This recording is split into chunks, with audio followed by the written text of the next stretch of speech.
The Serengeti. It's a sun-scorched ocean of grass, a chessboard of life and death. There's nowhere to hide. It's a brutal arena where survival is a daily struggle. Even the mighty lion, as strong as it is, can be outmatched by the warthog's stubborn tenacity. And baboons, known for their social intelligence, can even thwart a cheetah's hunt.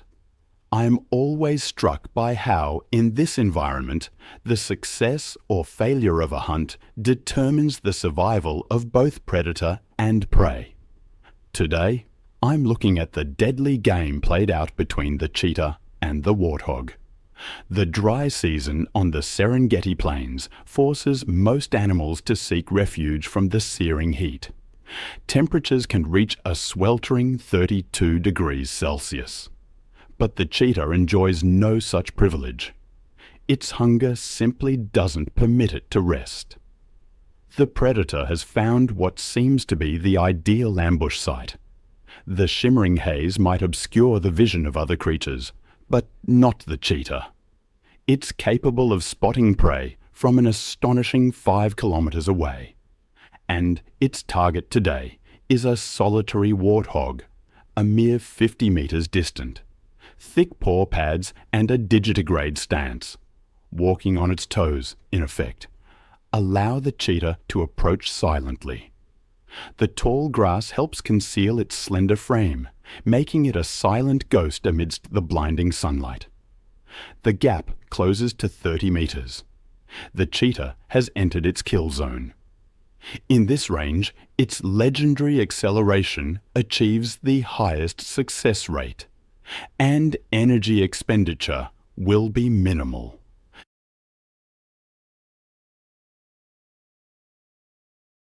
In just 3 seconds, the cheetah can reach a speed of 96 kilometers per hour.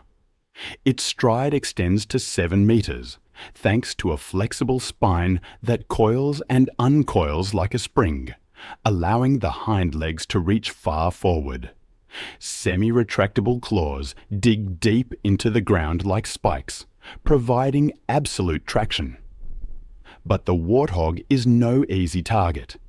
Its speed is only half that of the cheetah, around 50 kilometers per hour. However, a low center of gravity allows it to corner continuously, running in a frustrating zigzag pattern.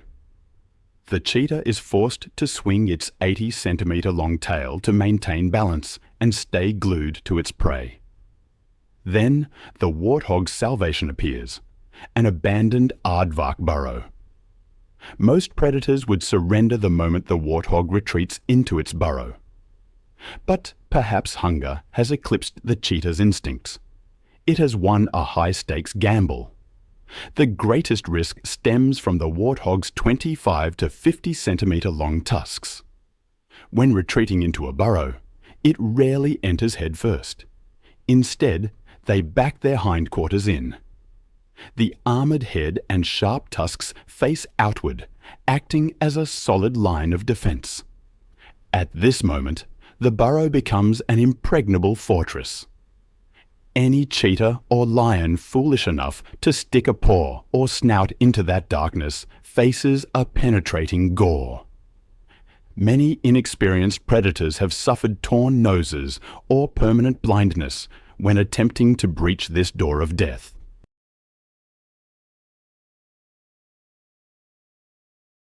The warthog's upper tusks curve upwards, acting as whetstones for the lower set. Every time the mouth closes, the tusks grind against each other, creating a continuous self-sharpening mechanism. The result is a set of daggers so sharp they can slice through flesh with a mere shake of the head. And, in the worst-case scenario, when no burrow for shelter, the warthog chooses the most violent solution: counterattack.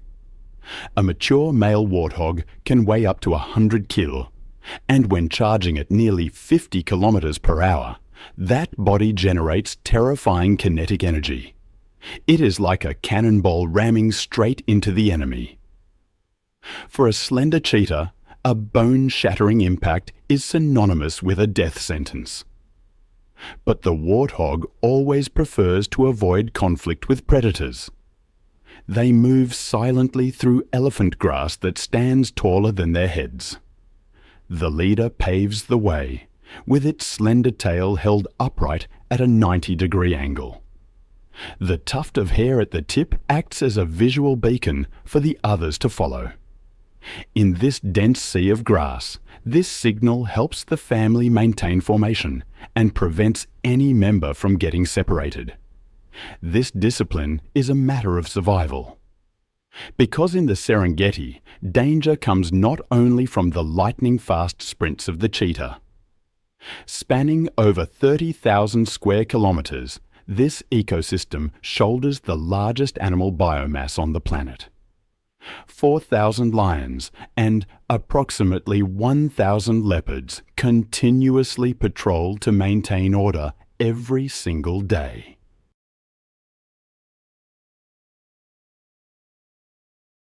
Within that intricate food web, warthogs are biological plows.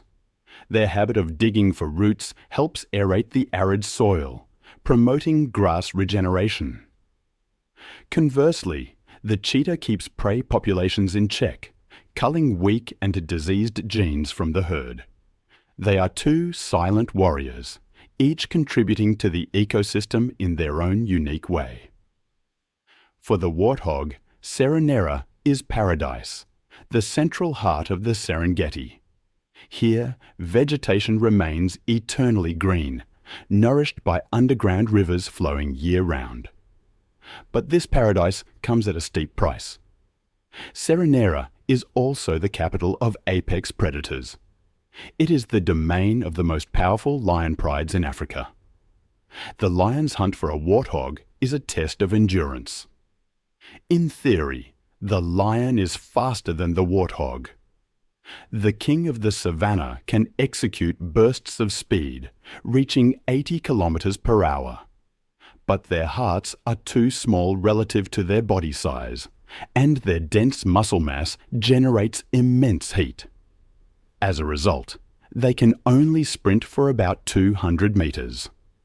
The warthog is not naturally a long-distance athlete of the Serengeti. However, its compact body and efficient respiratory system allow it to maintain high speeds over longer distances than the lion. The endurance of the weak has defeated the explosive power of the strong. Escaping the life-or-death chases, now is the time for the warthog to enjoy relaxation at the highest level.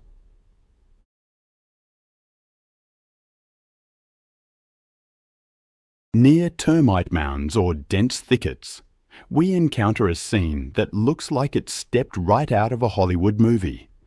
A warthog lying flat, allowing a troop of banded mongooses to climb all over its body.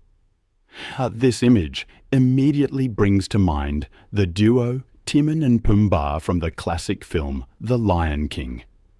However, in the Serengeti, this is a serious and fair biological transaction. Because they live their lives in mud and burrows, the warthog's body becomes a magnet, an irresistible draw for parasites.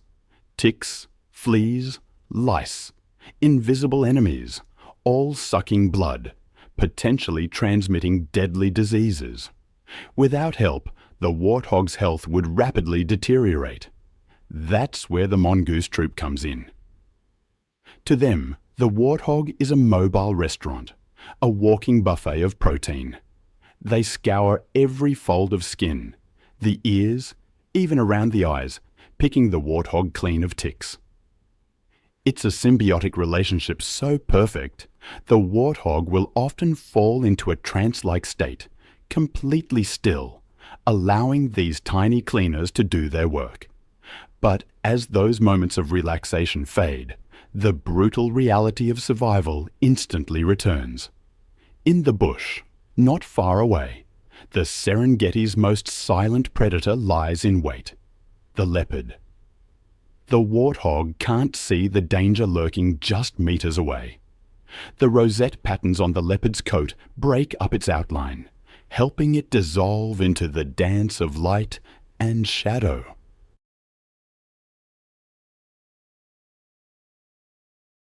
Its eyes, 7 times sharper than a human's, are locked tight onto the victim's jugular vein.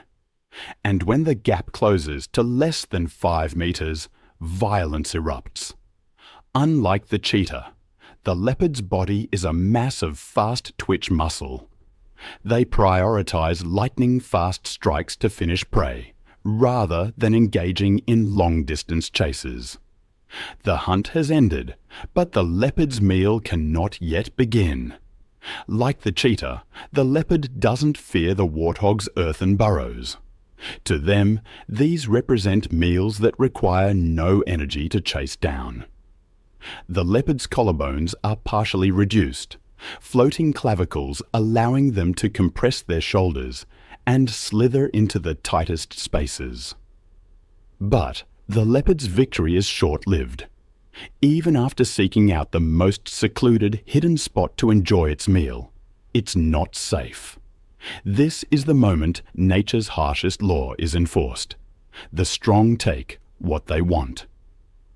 The leopard is lucky to have escaped the claws of the king of the savannah. There's certainly regret over the unfinished meal, but the leopard is unwilling to risk its life. It knows this is a fight it cannot win. A mature male leopard weighs only about 60 to 80 kilograms, while this male lion is a biological tank weighing over 200 kilograms, nearly 3 times the weight of its opponent. The lion's bite force of 650 pounds per square inch can crush a rival's skull. The leopard is an agile and dexterous assassin. But in the game of brute strength, the lion dominates completely.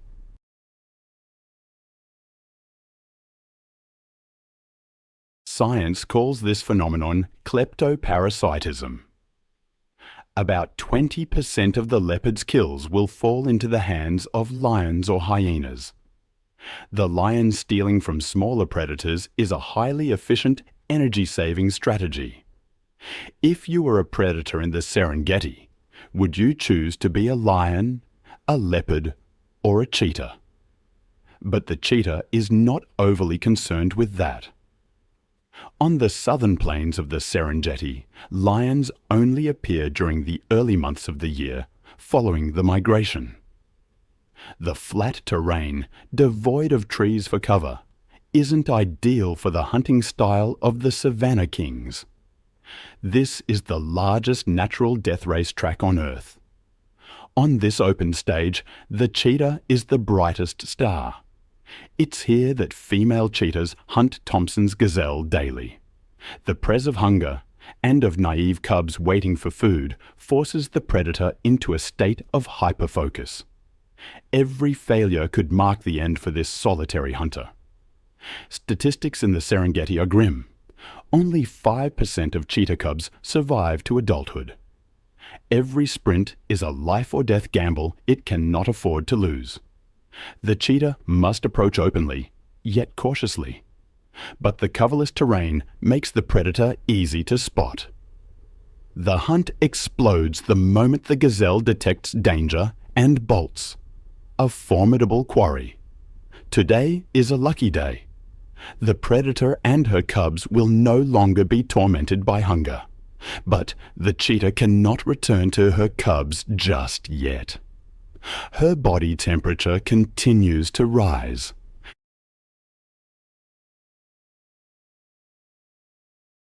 Even 20 minutes after the hunt has concluded, she is forced to rest. The cheetah is at its most vulnerable moment, and the baboons know this well. They brazenly approach the cheetah. Their intent is clearly visible in their canines, longer than 5 centimeters. Hand over the kill. Under the command of aggressive alpha males, the troop lays siege with methodical precision. The pounding on the ground, the savage screams, and the glares of ravenous hunger form a brutal psychological assault, designed to break the cheetah's will. The cheetah is utterly helpless against the ferocity of the baboon troop. The tragedy of evolutionary trade-offs becomes clearer than ever following that incredibly tense siege. To become the fastest creature on the planet, the cheetah had to sign a harsh contract with nature, sacrifice strength in exchange for speed. Its skeletal frame is slender and light as glass. To optimize aerodynamics, its claws are blunt, like track spikes to grip the ground. It possesses no weapons for close-quarters combat, and its body is fragile, more vulnerable than ever. The cheetah is entirely alone and forced to calculate for the future. A single leg injury could mark the end. It is nothing less than a death sentence for a hunter reliant on speed. Most importantly, the cheetah remembers her cubs hidden nearby. If the baboons discover them, they will show no mercy. It is a calculated move to eliminate future competitive predators. Confronting baboons has never been a wise choice.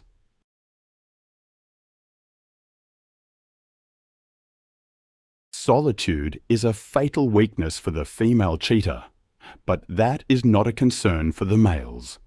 They form coalitions to hunt together and defend their kills. A cheetah coalition consists of 2 to 3 males, usually brothers from the same litter. Unity allows them to target larger and more dangerous prey. This blue wildebeest is a prime example. This is a high-risk physical gamble. An adult wildebeest weighs up to 250 kilo, 5 times the weight of a single cheetah. It is a leather-armored tank with curved horns and razor-sharp hooves, capable of crushing the skull of any attacker. I have always been fascinated by the brutal elegance of nature's designs. The Serengeti, for example, isn't just a kingdom ruled by lions or a racetrack for cheetahs. It's a crowded, unforgiving hierarchy. Every ecological niche claimed by a lineage of specialized assassins, apex predators keeping the gears of the ecosystem turning smoothly for millions of years. Forget those cartoon images of cowardly scavengers. Here, the spotted hyena is a true hunting machine, and it's all thanks to their terrifying jaws. Nature has equipped them with a massive dome-shaped skull, anchoring dense blocks of jaw muscle. This gives them a bite force that can reach 1,100 pounds per square inch. That's stronger than both lions and leopards. They use those conical premolars to utterly destroy physical structures. In fact, they're the only mammal in Africa capable of crushing the long bones of buffalo or giraffe.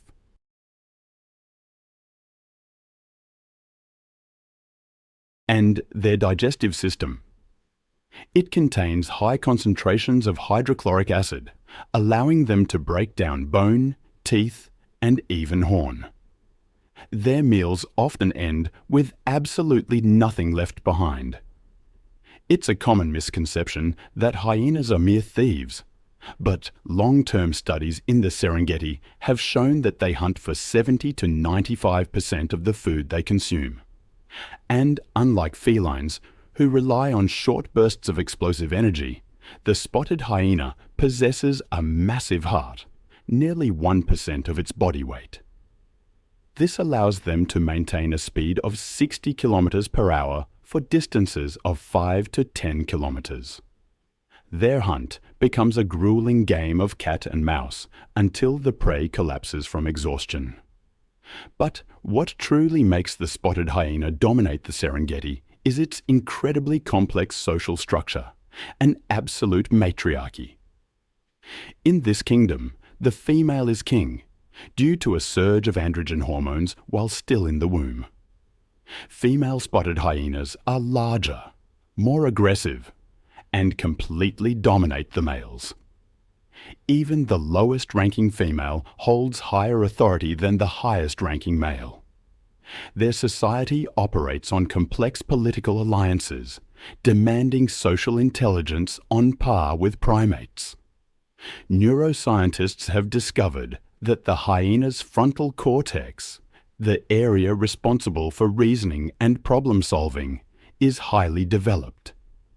They know how to coordinate attacks, recognize individuals by their calls, and hold grudges across generations.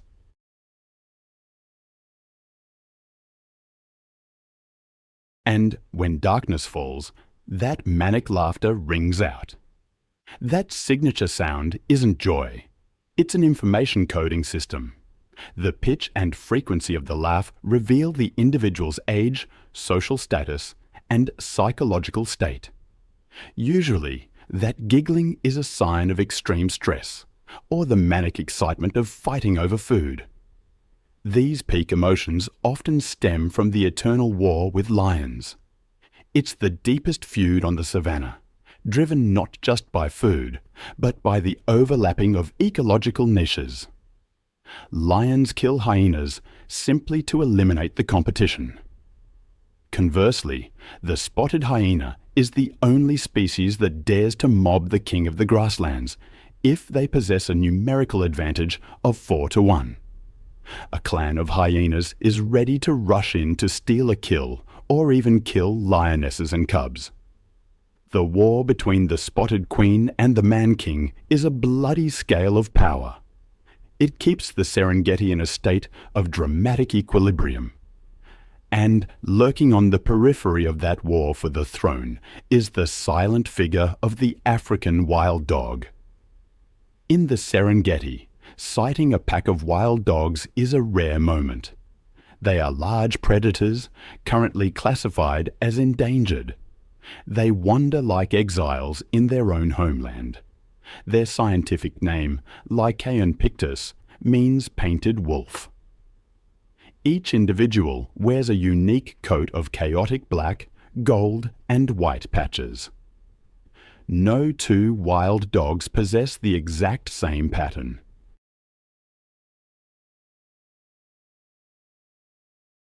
But don't let that colourful, abstract art appearance deceive you. This is a disruptive camouflage design, helping them dissolve into the dappled light and shadow of the bush. They monitor their surroundings with massive, rounded ears that act as satellite dishes, receiving sound signals from afar. It's a masterpiece of evolutionary engineering. Noiseless they may be, but African wild dogs are the true assassins of the savannah. Lions hunt with a success rate of only about 25 to 30%, but the African wild dog succeeds up to 85% of the time. Once the pack decides to give chase, the prey's death warrant is practically signed. Discipline and endurance are the keys to the African wild dog's success. They enter the hunt at speeds of 60 kilometers per hour.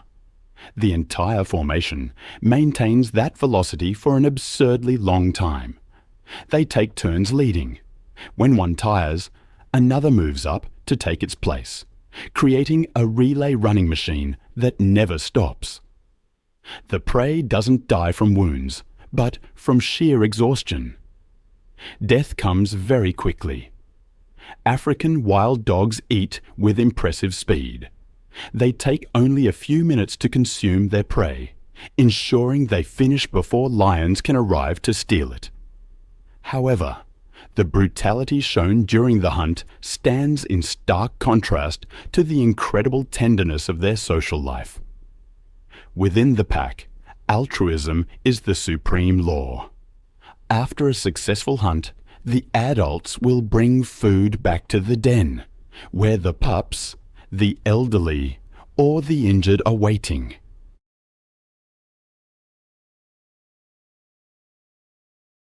No fighting over food. Pups are always given priority to eat first. Even a dog with a broken leg, unable to hunt, will be fed and nurtured by the pack. The tragedy of the African wild dog. It stems from their nomadic lifestyle. Because they're relatively small, They can't defend a fixed territory against lions or hyenas. Their only choice is to keep moving, their home range spanning potentially thousands of kilometers. But the Serengeti is shrinking, a consequence of human encroachment and climate change. With nowhere left to run, these splendid ghosts are slowly fading, leaving an unfillable void in the wild portrait of Africa. If you look closely into the tall grass, you might find another tiny assassin, the serval. They look almost like a biological design flaw, a small cat mounted on the legs of an antelope. But this is actually a design perfectly optimized for hunting invisible prey. The serval has the longest legs relative to body size of any cat. Those legs act like biological stilts, elevating their body above the ground, allowing them to move lightly and peer over the dense elephant grass that other cats can't see through. And then there are the ears. The serval's two giant oval ears function like parabolic dishes. They can rotate independently 180 degrees, scanning the environment to pick up ultrasonic frequencies, sounds that are beyond our human hearing. In that dense grass, vision is almost meaningless. The serval hunts by sound.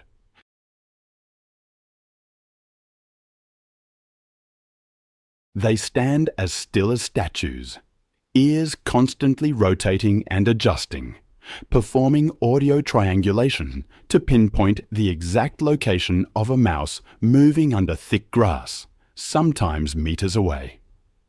Once the target is locked, the serval executes its signature strike. It compresses its body and launches vertically into the air. This rainbow arc jump can reach a height of 2 to 3 meters before crashing down. Like an air-to-ground missile, the serval throws its entire body weight onto its front paws to deliver a stun blow to the prey. The impact is often enough to kill or knock the rodent unconscious instantly, before it even realizes what's happening. The efficiency of this hunting machine is shocking. The serval achieves a kill rate of up to 50%. For every 2 attempts, one creature loses its life. This is the highest success rate among wildcats in Africa. However, the competitive press in the Serengeti has forced the serval to alter its behavior in a rather spectacular way. By instinct, cats are nocturnal. But here, the night belongs to brutal prides of lions and clans of hyenas.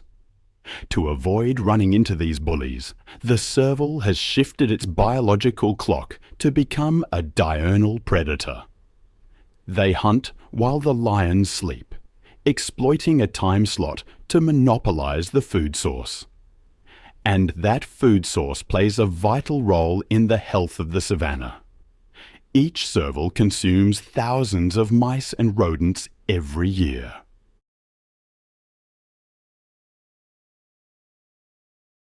Without this pest control squad, the rodent population would explode, devastating grassroots and seeds.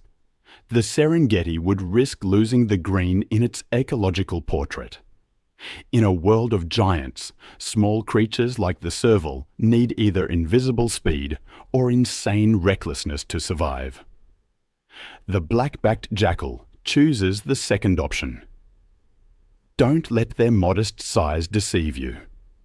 These aren't passive scavengers waiting on the sidelines of the feast. They are the most audacious street robbers of the Serengeti. They're the ones daring enough to challenge death, to snatch morsels of meat right from the mouth of the Lion King. This behavior is known as active kleptoparasitism. When a pride of lions is tearing into a kill, the black-backed jackal doesn't flee.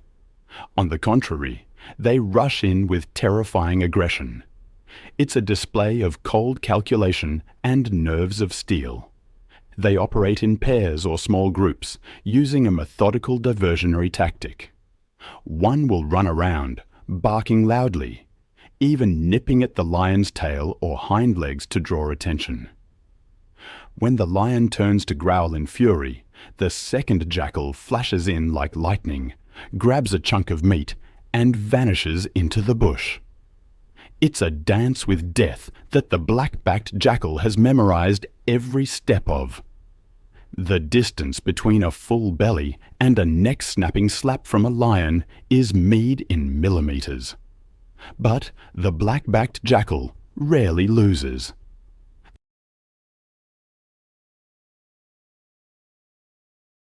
They are too fast, too agile, and understand the psychology of their larger predators too well.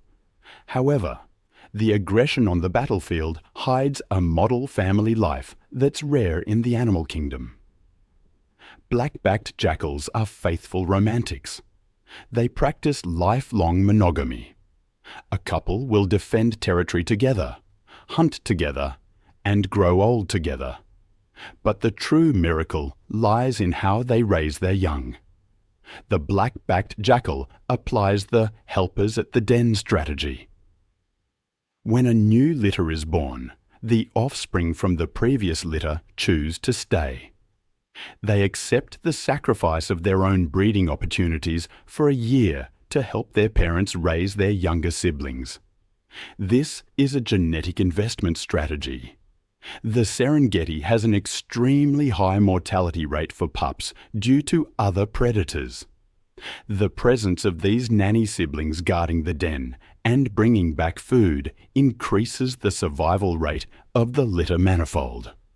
The black-backed jackal family operates like a closed, disciplined military unit. And finally, the secret weapon that helps them thrive while others decline is a superior immune system. The Serengeti is a hotbed of disease.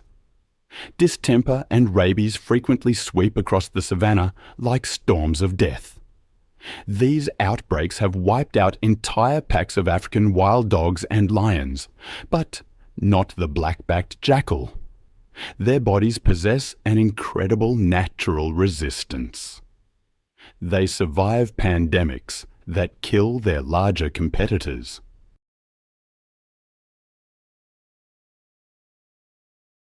They are the ultimate survivors, tenacious creatures.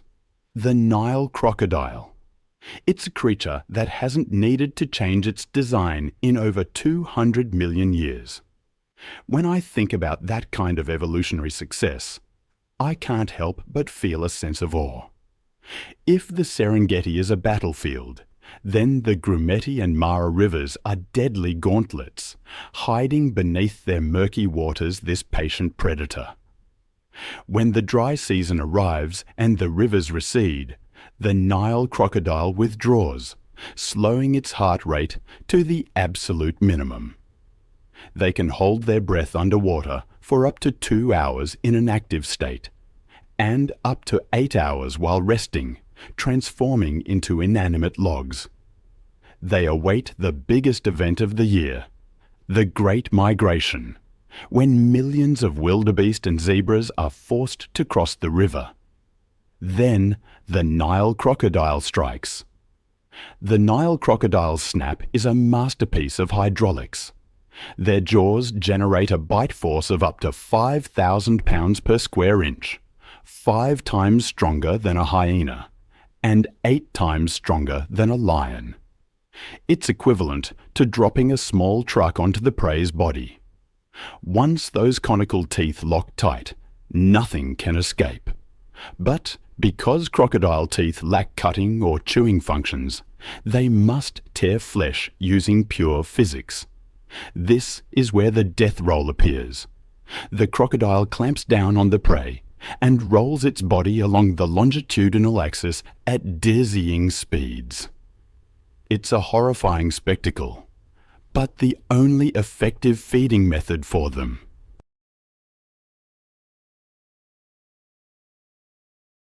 After swallowing massive chunks of meat, the Nile crocodile activates another secret weapon, the superacid digestive system.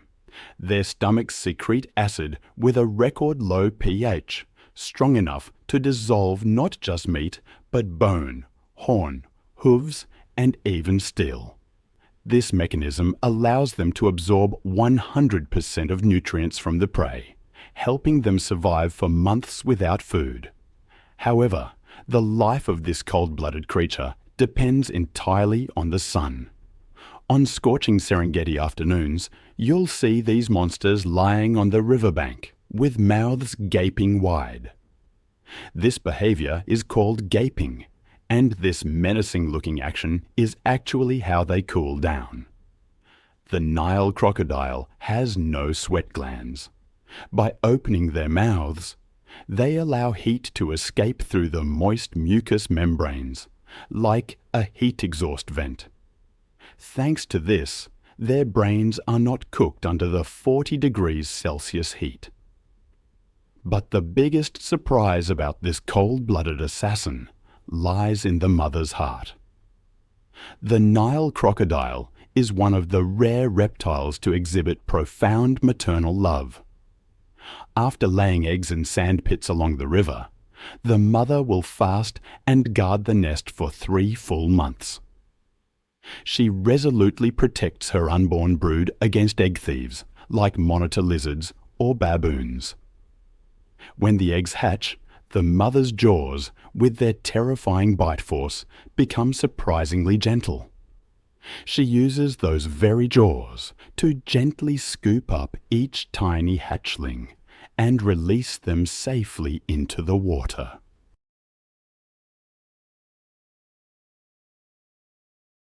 The tenderness of this monster is a beautiful paradox. It is a reminder that in the wild, brutality and love always walk side by side to sustain life. The ecological tapestry of the Serengeti is not woven by predators alone. The landscape continuously reshaped by the impact of giant grazing machines. We call them the architects. Without them, the Serengeti ecosystem we know today would collapse, vanishing beneath impenetrable thorny thickets. The African bush elephant is one of them. They survive in the Serengeti without the need for fangs or claws. Standing 4 meters tall and weighing up to 6 tons, they are massive, living walls. Even the fiercest predators must tread carefully before such a colossal stature.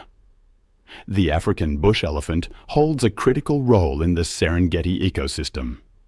Scientists call them a keystone species. If elephants were removed, the Serengeti would collapse. The reason is that they are brilliant landscape architects. To maintain that massive muscle mass, an adult elephant must consume up to 300 kilos of vegetation daily. In the process of eating, they act as heavy demolition machines. They topple trees, snap large branches, and trample thickets. By preventing vegetation from growing too dense, the African bush elephant stops the savanna from turning into a closed forest. They tear open spaces, allowing sunlight to reach the ground so grass can grow.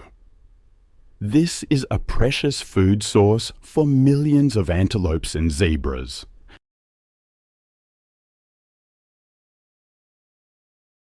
Without elephants, there would be no vast open plains for the cheetah to sprint. In the dry season, when rivers turn to dust, African bush elephants become hydraulic engineers. Using their tusks and dexterous trunks, they dig deep holes in dry riverbeds to seek out underground aquifers. These elephant wells are the only lifeline for the entire animal community. After the elephants finish drinking, lions, hyenas, and even small birds finally get a chance to access this precious water source. Anatomically, the African bush elephant possesses 2 unique evolutionary tools, the tusks and the flexible trunk. Tusks are actually elongated incisors that grow continuously throughout life. They are crowbars for digging roots, weapons for combat, and tools for stripping baobab bark. Meanwhile, the trunk is a marvel of biological engineering. With not a single bone, the trunk is composed of over 40,000 separate muscle fascicles. It is strong enough to lift a 300-kilogram tree trunk, yet the tip is delicate enough to pick up a tiny grass seed. However, physical strength is only half the story. The African bush elephant rules the Serengeti through wisdom and connection. Elephant society is a strict matriarchy. The herd is led by the oldest female, the matriarch. She is not the strongest, but she is the living library of the herd. The African bush elephant's brain has a massively developed temporal lobe where spatial memories are stored. The matriarch remembers the exact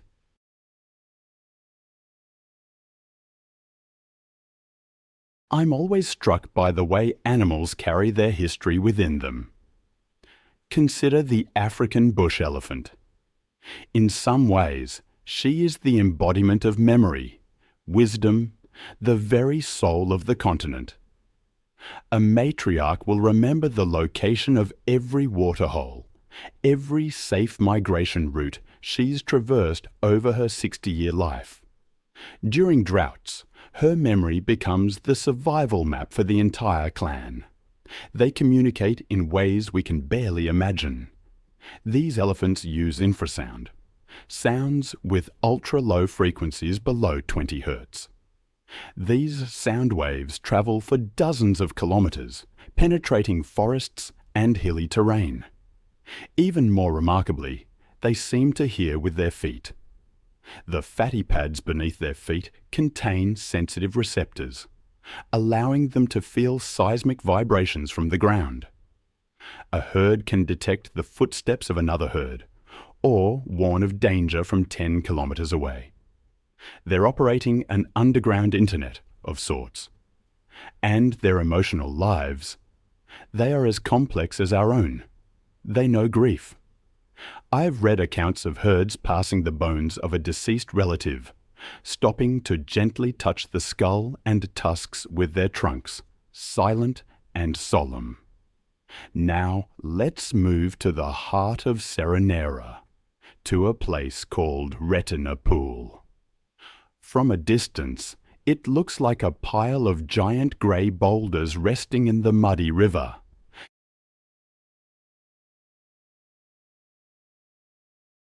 But as you draw closer, the overpowering stench and low, guttural growls reveal the truth. This is hundreds of hippos packed together, creating a spectacle known as hippo soup. The hippopotamus is perhaps one of the most misunderstood creatures in the natural world. They look rotund, slow, almost comical. But in reality, they are the most aggressive amphibious tanks on the continent. Interestingly, hippos cannot swim, despite spending most of their lives in the water. Their bodies are too dense to float. Their bones are solid, causing them to sink immediately. Instead of swimming like fish, they gallop along the riverbed, moving like astronauts in a low-gravity environment, using the water's buoyancy to execute graceful bounds, despite weighing 1.5 to 3 tons. Their dependence on water stems from their extremely sensitive skin. Under the sun's ultraviolet rays, their skin would crack and dehydrate in minutes. To cope, nature has equipped them with a unique natural sunscreen. If you observe closely, you'll see red, blood-like droplets oozing from their skin. This is blood sweat, a mucus secretion containing 2 types of acidic pigments. One compound acts as a sunscreen that absorbs UV rays, and the other is a powerful natural antiseptic, protecting the hippo from infection in murky waters teeming with bacteria. But the true danger of the hippo lies not in its skin, but in its mouth. At Retina Pool, you often see hippos opening their mouths as wide as possible.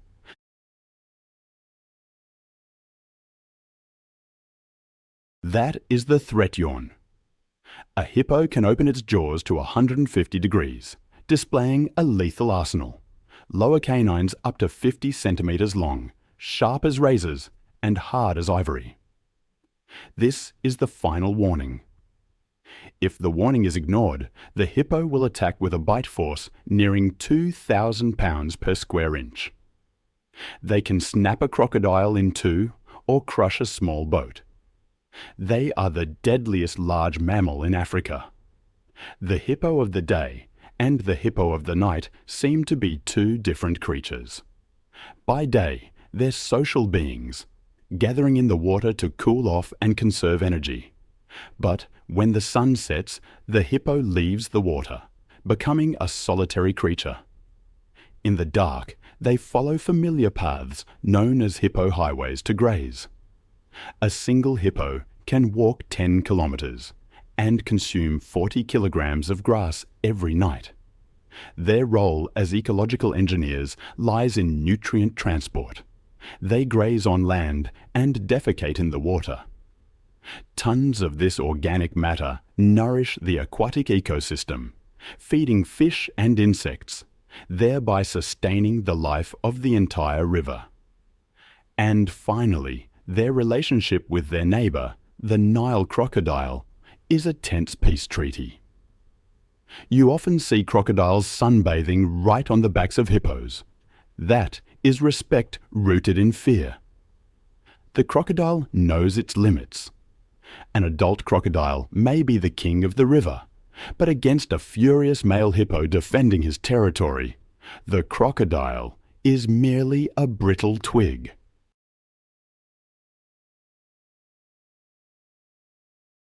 In these waters, size and madness are the law, and the hippo is the supreme judge. If the Serengeti is a colossal living organism, then the wildebeest is the hot blood flowing ceaselessly through its veins. They are the heartbeat that shapes the rhythm of the entire ecosystem. With a population of up to 1.5 million, wildebeest constitute the largest animal biomass on the savanna. Viewed from above, their migrating army looks like a river of black ink surging through a sea of golden grass, an unstoppable force of nature. Their first and most crucial role is that of biological lawn mowers. Wildebeest possess broad muzzles, specially designed to graze on the short, nutritious young grass close to the ground. Every day, this army consumes over 4,000 tons of grass. This large-scale grazing stimulates the grass to grow back faster and stronger. Simultaneously, they deposit about 500 tons of dung daily, a massive amount of fertilizer that helps regenerate nutrients for the arid soil. Without the wildebeest, the Serengeti grasslands would become overgrown, dry out, and become prone to fires, shattering the food chain at its roots. But the true miracle of this odd-looking creature lies in its swarm intelligence. The wildebeest has no leader, no alpha gives the orders. Instead, they operate as a superorganism. Every movement, every decision is based on crowd consensus and the instinct to seek rain.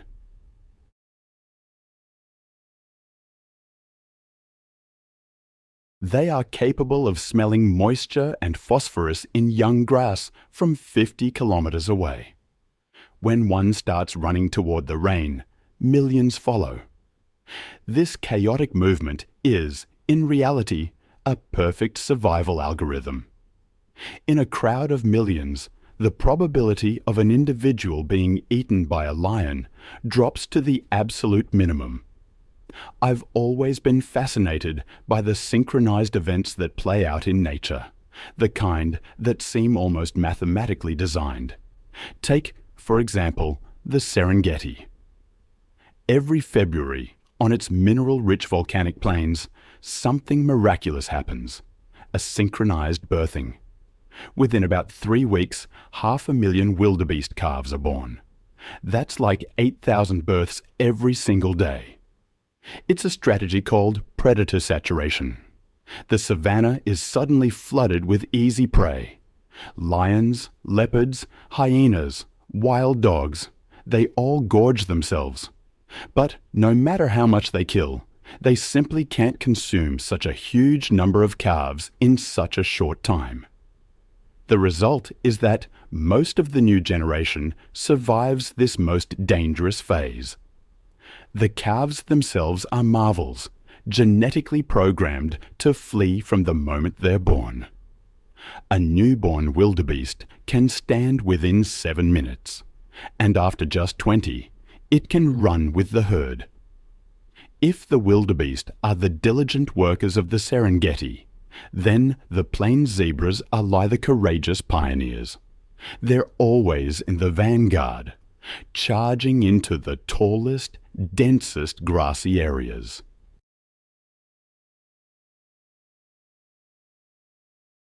This pathfinder role comes from their unique digestive system. Unlike the wildebeest, who need young grass, the zebra is a hindgut fermenter. Their stomachs are built to process old, tough, nutrient-poor grasses.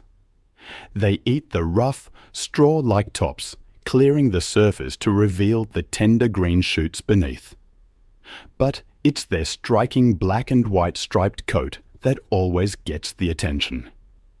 For years, it was one of evolution's great mysteries.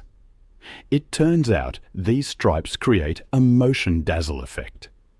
When thousands of zebras move together, the black and white stripes blend, creating a chaotic optical illusion.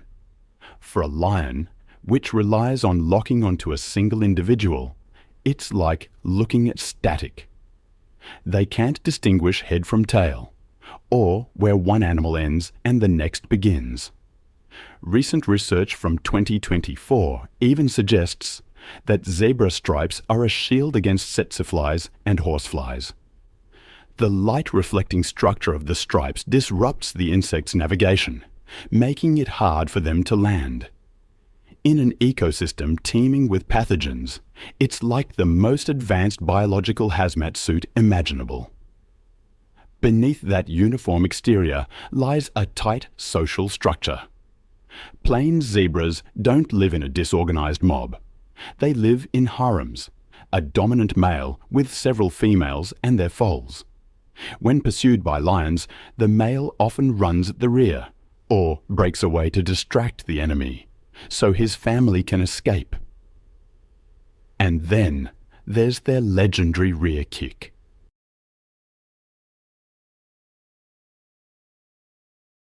A zebra's kick can generate an impact force of nearly 3,000 pounds per square inch.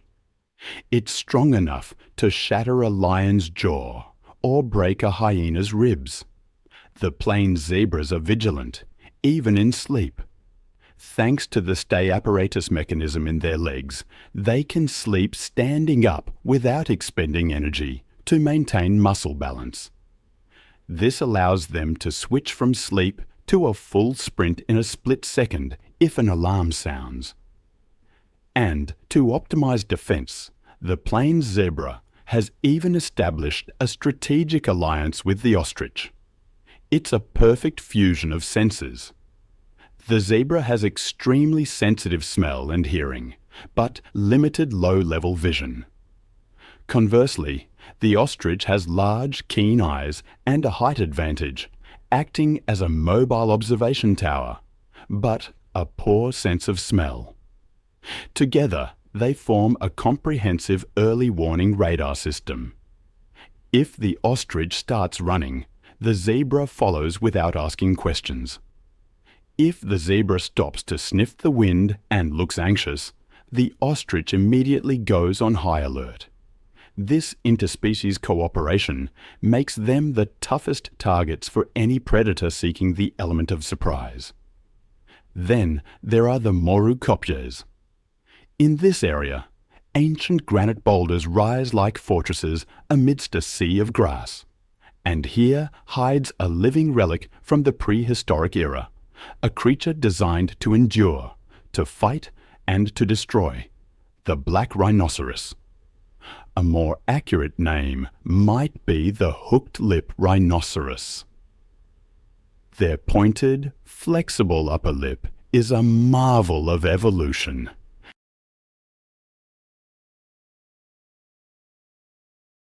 It acts like a prehensile finger, allowing them to perform surgical operations on thorny bushes. Their favorite food is the whistling thorn. This plant is armed with 7-centimeter long thorns, hard as steel and sharp as hypodermic needles. Any other animal touching them would suffer a shredded mouth, but not the black rhinoceros. With lip skin as thick as rubber and precise muscle control, they deftly weave through the thorns. Their goal? The nutritious young leaves. Sometimes they simply crush the thorns with their powerful grinding jaws. But the most famous characteristic of the black rhinoceros is its legendary short temper. This is the most solitary, suspicious, and easily provoked animal in the Serengeti. A mature black rhinoceros weighs about 1.4 tons, a block of armored muscle. When it feels threatened, it doesn't run away. It seeks to eliminate the threat. From a standstill, this 1.4-ton tank can accelerate to 55 kilometers per hour. The kinetic energy it generates in a charge is equivalent to a small truck hitting a wall at high speed.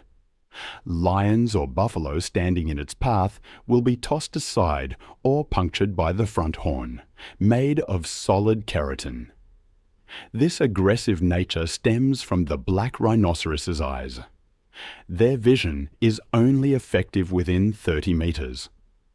To them, the visual world is a collection of blurry, threatening shapes. They can't clearly distinguish whether the shadow ahead is a tree, a lion, or a vehicle.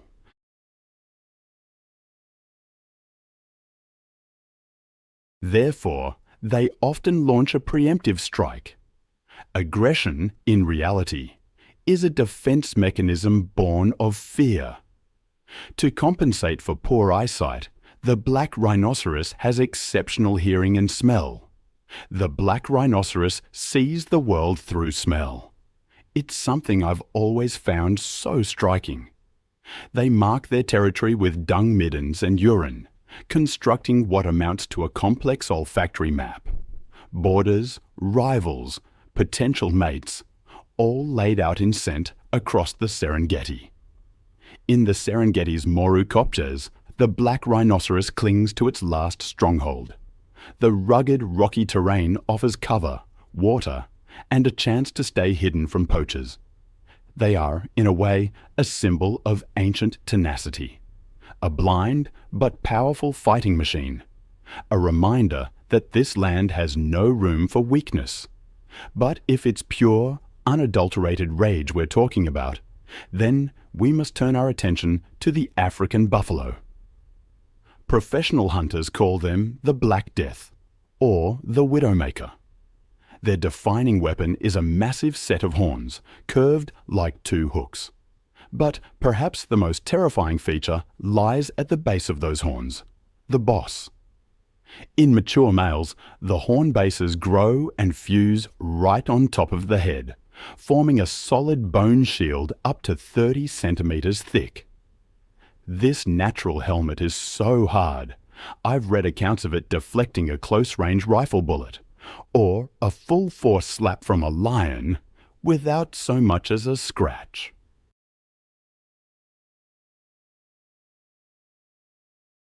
When the African buffalo attacks, they use that boss like a sledgehammer, fracturing the opponent's ribs. Then, the sharp tips of the horns hook and toss the opponent into the air. The society of the African buffalo in the Serengeti is divided into two opposing worlds. First, there are the breeding herds, which can number up to 500 or even 1,000 individuals. They function as a mobile fortress, operated by what scientists call crowd intelligence. It turns out they have a strange voting mechanism. When resting, adult females will lie facing the direction they want to go next. The direction receiving the most votes becomes the herd's path. This consensus helps them find the best pastures and safest water sources with astonishing accuracy. Then there are the outcasts, the dagger boys. These are old males, past their prime, defeated and expelled from the herd by younger males. No longer protected by the herd, they cluster in small groups of 3 to 4, wallowing in mud to cool off and treat parasites. But don't underestimate them. Dagger boys are, I believe, the most dangerous individuals. They're ready to launch a preemptive strike against anything invading their personal space, be it a lion or a human. The African buffalo's ferocity is perhaps clearest in their mobbing tactic. They're the only herbivores in Africa that actively hunt down predators. When they hear the distress call of a calf caught by a lion, the herd doesn't flee. They counterattack.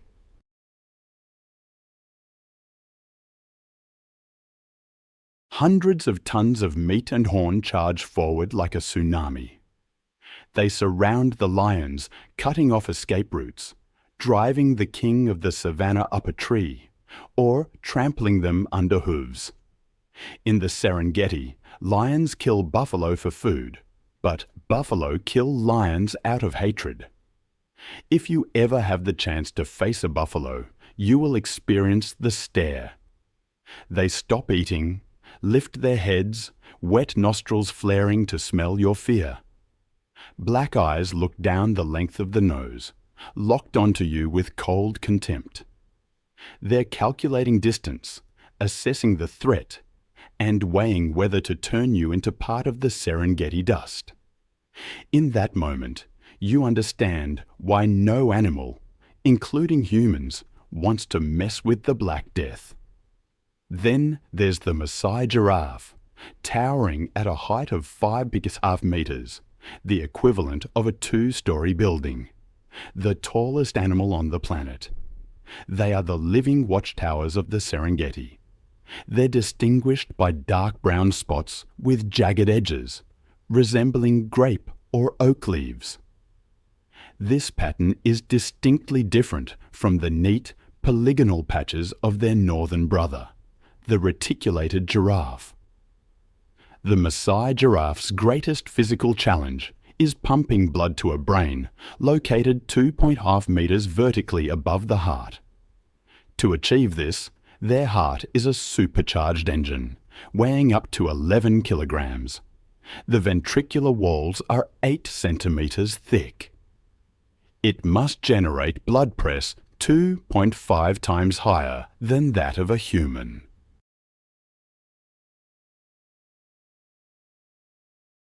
However, when the Maasai giraffe lowers its head to drink, gravity-driven blood press rushing to the brain is strong enough to burst blood vessels.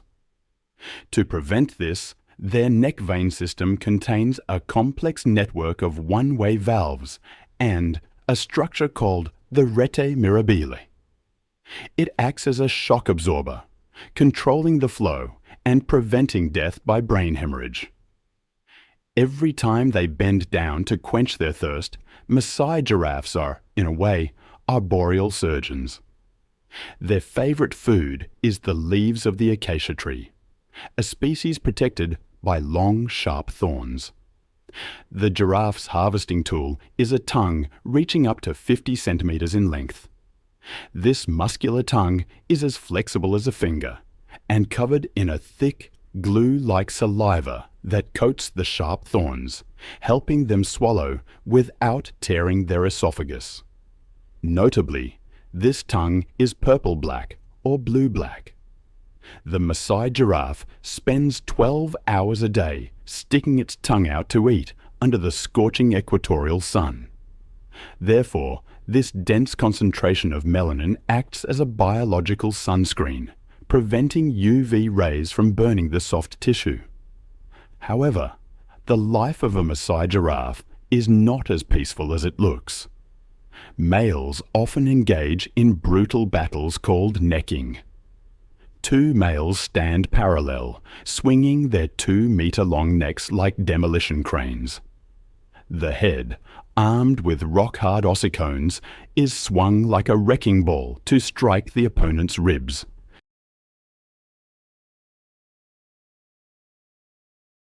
The force of these blows can fracture ribs, shatter jaws, or knock the opponent unconscious on the spot. The winner gains mating rights. The loser leaves with injuries that may lead to death later. And even the birth of a Maasai giraffe begins with a traumatic shock. The mother gives birth in a standing position. This means the calf's very first moment in the... Imagine a free fall from 2 meters onto hard ground. It sounds cruel, but for a newborn giraffe, it's a necessity. The strong impact helps tear the amniotic sac, severing the umbilical cord and shocking the lungs into taking their first breath. In the Serengeti, that calf must stand and run within 30 minutes. If not, it becomes a meal for lions or hyenas lurking nearby. From my time in the field, I know that the Serengeti isn't just about the dramatic hunts. It's also about the subtle relationships, the quiet guardians. Take the Maasai giraffe. With eyes the size of golf balls and 360-degree vision from a superior vantage point, they act as an early warning system for the entire plain. When zebras or antelopes see a giraffe start to run, they don't ask why. They simply follow. Trust in this living watchtower is one of the most fundamental rules of survival here. Now, a different sound. From the scattered rocky outcrops around the Mopane woodlands, a loud, decisive call rings out, breaking the silence of early morning.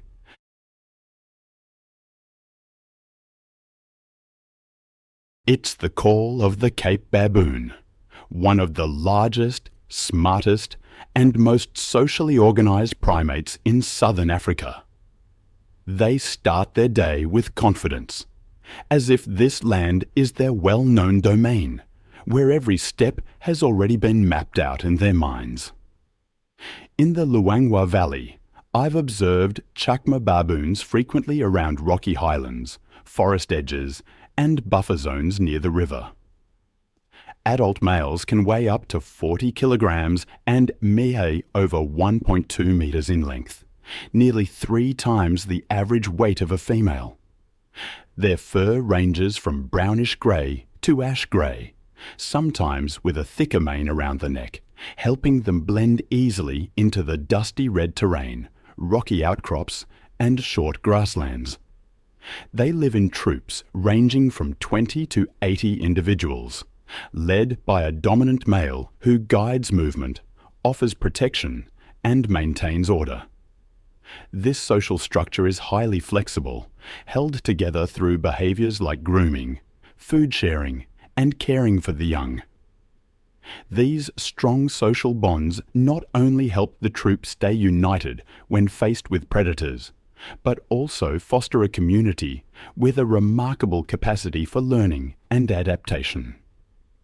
As true omnivores, chacma baboons consume nearly anything digestible in their environment, from grasses, roots, fruits, and tender leaves to seeds, insects, bird eggs, and small animals like lizards, mice, and nestlings.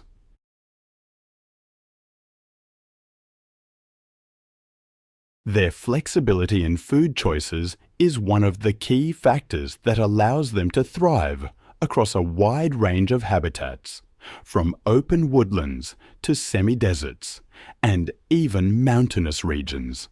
In central Luangwa, they often track the seasonal changes of available resources, especially fruiting trees along the Luangwa River, or near wetlands during the rainy season. When the dry season arrives, baboon troops retreat to higher ground areas with clear vantage points and rugged terrain that help them steer clear of predators like leopards. Though they are prey animals, Chacma baboons have been observed coordinating group responses for defense, especially when their young are under threat. Cape baboons use more than 30 distinct vocalizations, combined with facial expressions and body postures, to signal warnings, coordinate movement, or express emotion within the troop. Behavioral studies by the Wildlife Conservation Society during the 2023 to 2024 period confirmed that the body language of Chacma baboons can shift depending on social context, terrain, and the relationships between individuals in the group. Their communication abilities are considered among the most complex of any non-human primate species. But this delicate balance faces immense press. The first and most devastating threat is climate change. The engine that drives life, the rain, but that engine is beginning to falter.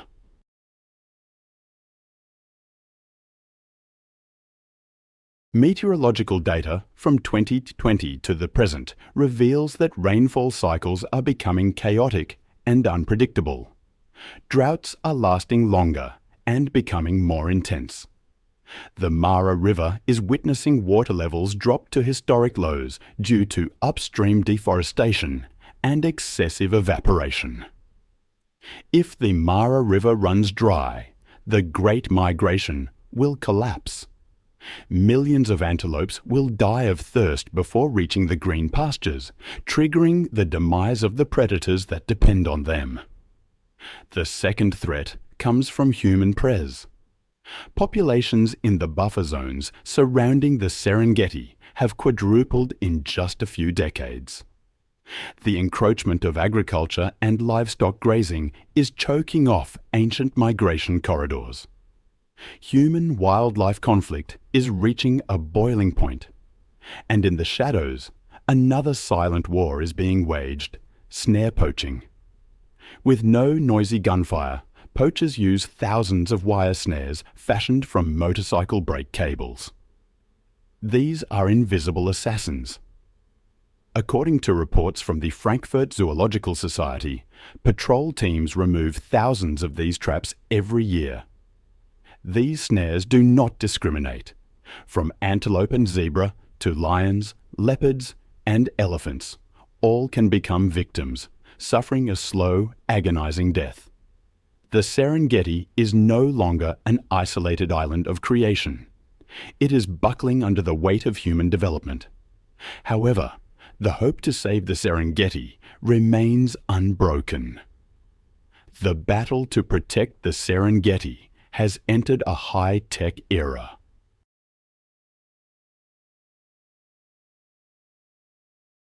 Tanzanian national parks authorities are implementing unprecedented protection measures. Drones and surveillance camera systems are deployed to root out poaching camps deep within the bush. GPS tracking collars are fitted onto large animals like elephants, lions, and black rhinos. These allow scientists to monitor population movements in real time and intervene immediately if an animal enters a danger zone. The de-snaring program is delivering tangible results. Thanks to international cooperation, specialized anti-snaring teams successfully rescue hundreds of animals each year, returning them to the wild. More importantly, conservation strategy is shifting towards the community. Ecotourism is becoming the Serengeti. It's more than just a park in Africa. To me, it feels like preserving a memory of humanity itself. When I consider it, I think about how it's the only place where I can still hear the wild heartbeat of this planet, thundering through the hooves of millions of migrating creatures. What's truly remarkable is how conservation becomes sustainable when a living lion brings economic value 100 times greater than the skin of a dead one. It shifts the entire dynamic. I've seen how local people, once potential poachers, are transforming into the most ardent guardians of the land, because it becomes a primary source of income for them. The Serengeti is the final living testament to the earth in its primeval state, a place I feel everyone should experience.